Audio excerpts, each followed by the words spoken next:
Assalamualaikum warahmatullahi wabarakatuh. Perkenalkan, nama saya Hadijah Nafisa dari Prodi PJJ PGMI dengan nomor induk mahasiswa 24811140008. Di sini saya akan membahas teori perkembangan dari mata kuliah perkembangan peserta didik pada pertemuan ketiga. Pembahasan yang pertama yaitu konsep dasar teori perkembangan. Apa itu teori perkembangan? Teori perkembangan adalah kerangka konseptual yang menjelaskan bagaimana individu berkembang secara fisik, kognitif, emosional, dan sosial sejak lahir hingga dewasa. Kemudian pembahasan yang kedua yaitu teori perkembangan utama.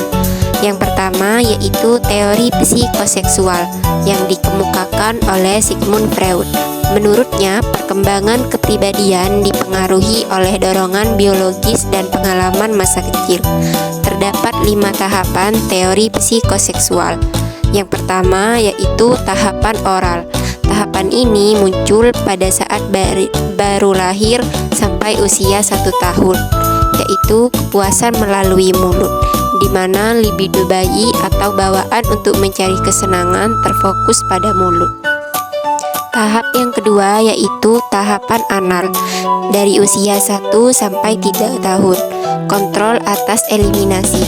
Pada tahap ini, fokus pada area anus dan pengalaman latihan buang air serta kontrol atas bubuk.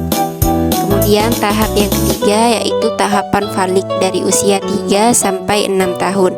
Identifikasi gender atau fokus pada organ genital dan mulai muncul ketertarikan pada perbedaan jenis kelamin.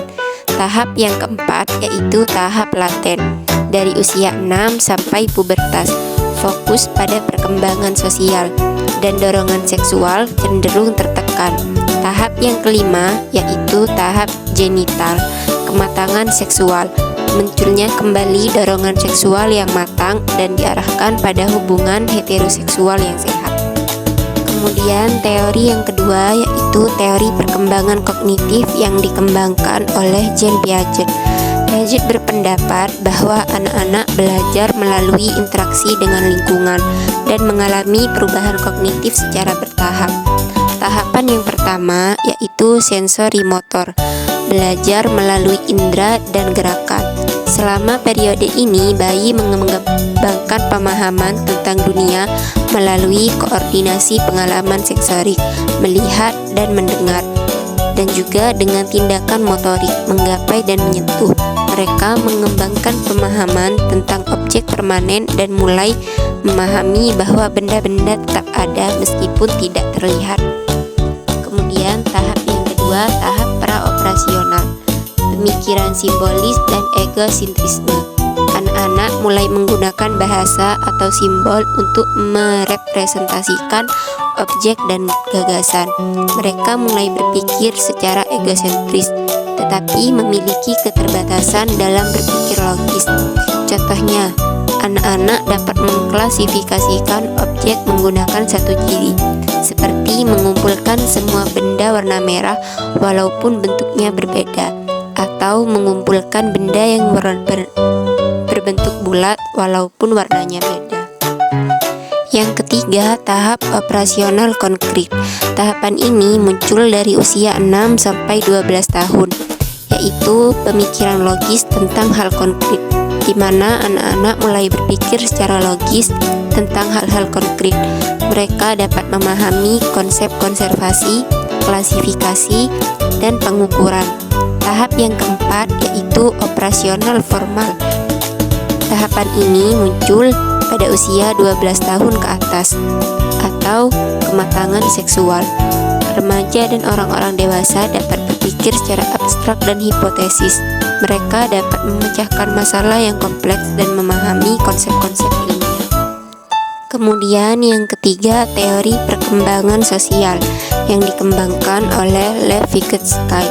Menurutnya, pembelajaran terjadi melalui interaksi sosial dengan orang dewasa atau teman sebaya. Terdapat 2 konsep kunci dalam teori Vygotsky. Yang pertama yaitu ZPD, rentang antara apa yang bisa dilakukan anak sendiri dan apa yang bisa dilakukan dengan bantuan. Yang kedua, scaffolding, bantuan yang diberikan guru untuk membantu anak mencapai pemahaman baru. Contohnya, ketika anak mengalami kesulitan, maka seorang guru akan datang untuk membantu memecahkan masalahnya. Kemudian yang keempat, teori perkembangan moral yang dikembangkan oleh Laurence Colbert. Menurutnya, perkembangan moral melibatkan kemampuan untuk membuat keputusan etis. Teori ini berfokus pada penalaran moral, yaitu bagaimana individu berpikir tentang aturan dan perilaku etis, bukan hanya pada tindakan moral itu sendiri. Laurence mengemukakan bahwa perkembangan moral terjadi melalui 3 tahapan. Pertama, tahapan prakonvensional yang berorientasi pada hukuman dan hadiah.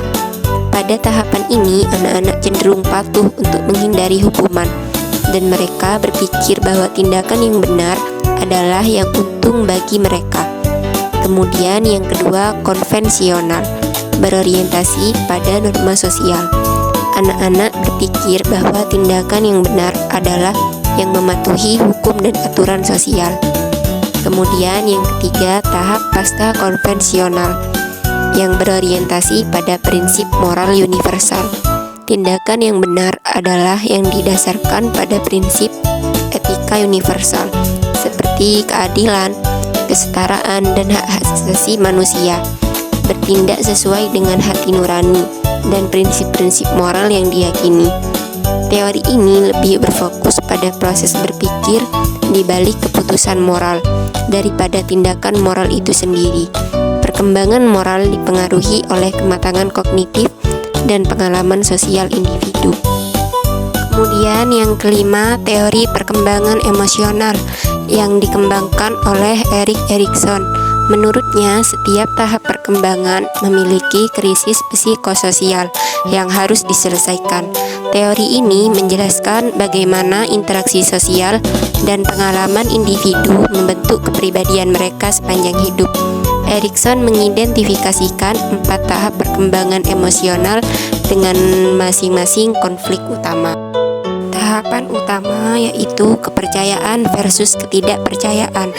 Tahapan ini muncul pada usia 0 sampai 1 tahun.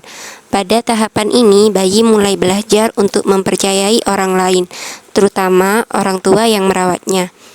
Kemudian tahapan yang kedua, otonomi versus rasa malu dan ragu. Tahapan ini muncul pada usia 1 sampai 3 tahun. Pada tahap ini, anak mulai belajar aktivitas secara mandiri, dan pada tahap ini konflik yang muncul antara otonomi dengan rasa malu atau ragu. Jadi, dukungan orang tua sangat penting pada tahapan ini. Orang tua yang mendukung anaknya untuk belajar mandiri, anak akan menjadi lebih percaya diri. Sementara orang tua yang kerap melarang anaknya, dia akan menjadi anak yang pemalu dan cenderung bergantung. Kemudian tahapan yang ketiga, inisiatif versus rasa bersalah.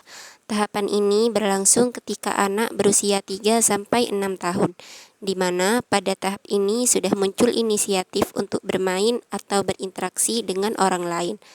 Anak-anak yang diberi kesempatan untuk bermain atau beraktivitas, dia akan mengembangkan rasa inisiatifnya. Namun jika anak terlalu dikekang, anak cenderung mengembangkan rasa bersalah. Kemudian tahapan yang terakhir, industri versus inferioritas. Tahapan ini muncul pada usia 6 sampai 12 tahun. Pada tahap ini, anak mulai mampu bekerja keras untuk menyelesaikan tugas-tugasnya dengan baik. Jika pada tahap ini anak tidak berhasil, maka kedepannya anak akan menjadi pribadi yang rendah. Dari teori perkembangan yang sudah dibahas, kita bisa menerapkannya dalam pembelajaran di SD atau MI, seperti menggunakan metode pembelajaran yang konkret atau nyata untuk anak SD. Kemudian menerapkan pembelajaran kolaboratif atau scaffolding, mengajarkan nilai moral melalui cerita atau diskusi etika. Dan yang terakhir, menciptakan lingkungan belajar yang mendukung rasa percaya diri dan kemandirian anak. Sebagai seorang calon guru, perlu memahami tentang teori perkembangan supaya bisa memahami tahapan perkembangan anak dan menyusun strategi pembelajaran yang sesuai kebutuhan peserta didik. Sebelum kita akhiri video ini, terdapat sebuah motivasi dari Jean Piaget, yaitu perkembangan bukanlah sebuah tujuan akhir, melainkan perjalanan tanpa henti menuju versi diri yang lebih baik. Demikian dari saya dan semoga bermanfaat. Dan sampai bertemu kembali di video selanjutnya. Wassalamualaikum warahmatullahi wabarakatuh.